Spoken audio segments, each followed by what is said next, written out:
Hi అండి, నమస్తే. Welcome to my ఇంటి రుచులు. ఈరోజు వీడియోలో సమ్మర్ స్పెషల్గా నోరూరించే మామిడికాయ పచ్చడి, అదేనండి మన అచ్చ తెలుగు ఆంధ్ర ఆవకాయ పచ్చడిని మీకు ఈ వీడియోలో షేర్ చేస్తున్నాను.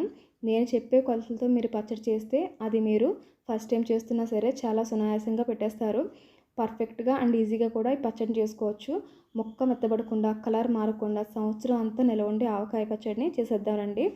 ముందుగా ఈ ఆవకాయ పచ్చడికి పులుపు పీచు ఎక్కువగా ఉన్న మామిడికాయలు తీసుకోవాలి. నేనైతే 4 కేజీల ముక్కలకి కొలతలు చెప్తున్నాను. 4 కేజీల మామిడికాయ ముక్కలకి కేజీ వరకు పచ్చికారం వేసుకోవాలి. అలాగే 3/4 కేజీ వరకు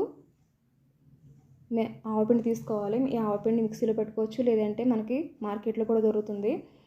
అలాగే 3/4 కేజీ వరకు మనం కళ్ళుప్పుని ఎండలో పెట్టి మిక్సీ పట్టుకున్నాం కదా, ఆ సాల్ట్ని 3/4 కేజీ వరకు వేసుకోవాలి. ఒక 50 గ్రాముల వరకు మెంతులు కూడా వేసుకోవాలి. పొట్టు చేసిన వెల్లుల్లిపాయల్ని ఒక 150 గ్రాముల వరకు వేసుకోవాలి. వీటన్ని వేసేసుకుని బాగా కలిపేసుకోవాలి. ఈ పచ్చడికి నేను వేరుశనగ నూనె అయితే వాడుతున్నాను. ఈ వేరుశనగ నూనె ఒక 1/2 కేజీ వరకు వేసుకోవాలి. వేరుశనగ నూనె హెల్త్కి మంచిది, అలాగే పచ్చడిలో ముక్క మెత్తబడకుండా కూడా ఉంటుంది.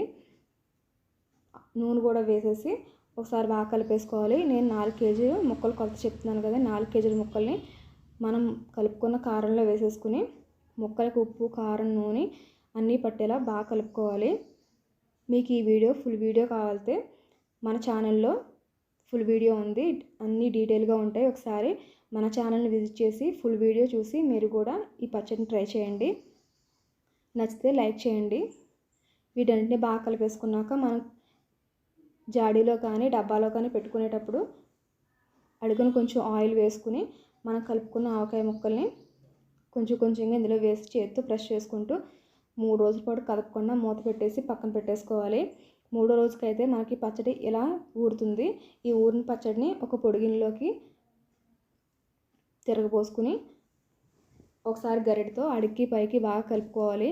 సాల్ట్ సరిపోకపోతే చూసుకుని సాల్ట్ యాడ్ చేసుకోవాలి. ఇలా కలుపుకున్న పచ్చడిని 1 గంట పాటు ఎండలో పెట్టుకుంటే మనకి పచ్చడి అనేది పాడవకుండా ఉంటుంది.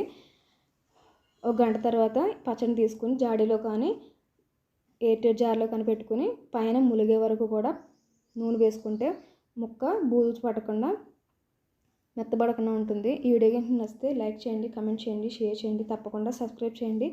లైక్ చేయడం మర్చిపోవద్దు. మీకు నచ్చితే మీ ఫ్యామిలీ అండ్ ఫ్రెండ్స్కి